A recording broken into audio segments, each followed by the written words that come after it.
Hi, it's Dick Smith here, and I thought I'd tell you why I'm supporting Will Burke and Sustainable Population Party. I'm standing here outside the first house I ever bought in my life with Pip. It cost $32,000. That was in 1970, Wisdom Road, Greenwich. Look at the beautiful jacarandas and the trees and the backyards and everything there.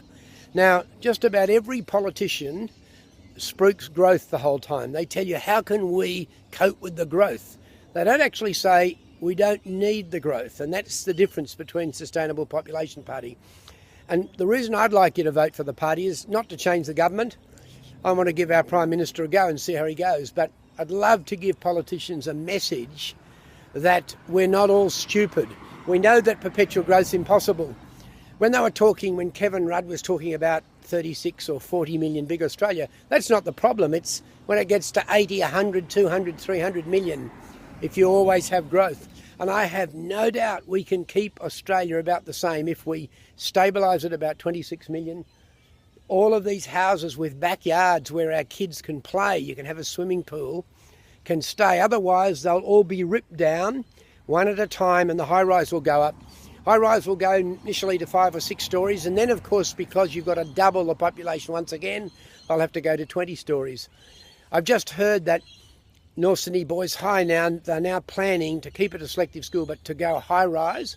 My fantastic school, North Sydney Technical High, at the railway station, North Sydney, it was pulled down and replaced with office buildings. We don't have to do this. We can have these beautiful houses with backyards. We don't have to turn North Sydney into Shanghai. We can keep it. And if we give this message to our politicians, can you imagine if we got a decent vote with people just saying, we don't want perpetual growth, that's impossible, that's ridiculous. We'd love to live in balance with our environment and live like we have, let's say, for the last 20 or 30 years. That's why I'm asking you to support it. Thank you. Let's look at the beautiful street again. That same house today would sell for between $2 and $3 million.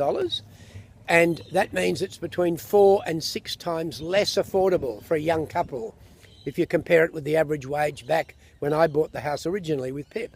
And they'll tell you, virtually the whole rest of the political system, is that if we have more and more people, we'll get better off. In fact, it's the opposite. You have more people, the house prices go up, it's more people to share the finite cake and everyone's worth less. And that's clear because look at the United States. In the 1950s, they were wealthy compared to us. Now they have over 50 million people on the minimum wage of about $8 an hour, which is less than half ours. Why is it such a low wage? Why hasn't it gone up for something like 25 years in real terms in the USA? It's because they have 330 million people to share the wealth. And even though the US is immensely wealthy, too many people, you don't get much. If we could get our population to stop at about 26 million, which we can easily do that, we can have an absolutely fantastic lifestyle for our kids and our grandchildren. Let's do it. Spoken by Dick Smith and William Burke. Authorised by William Burke for the Sustainable Population Party, Sydney.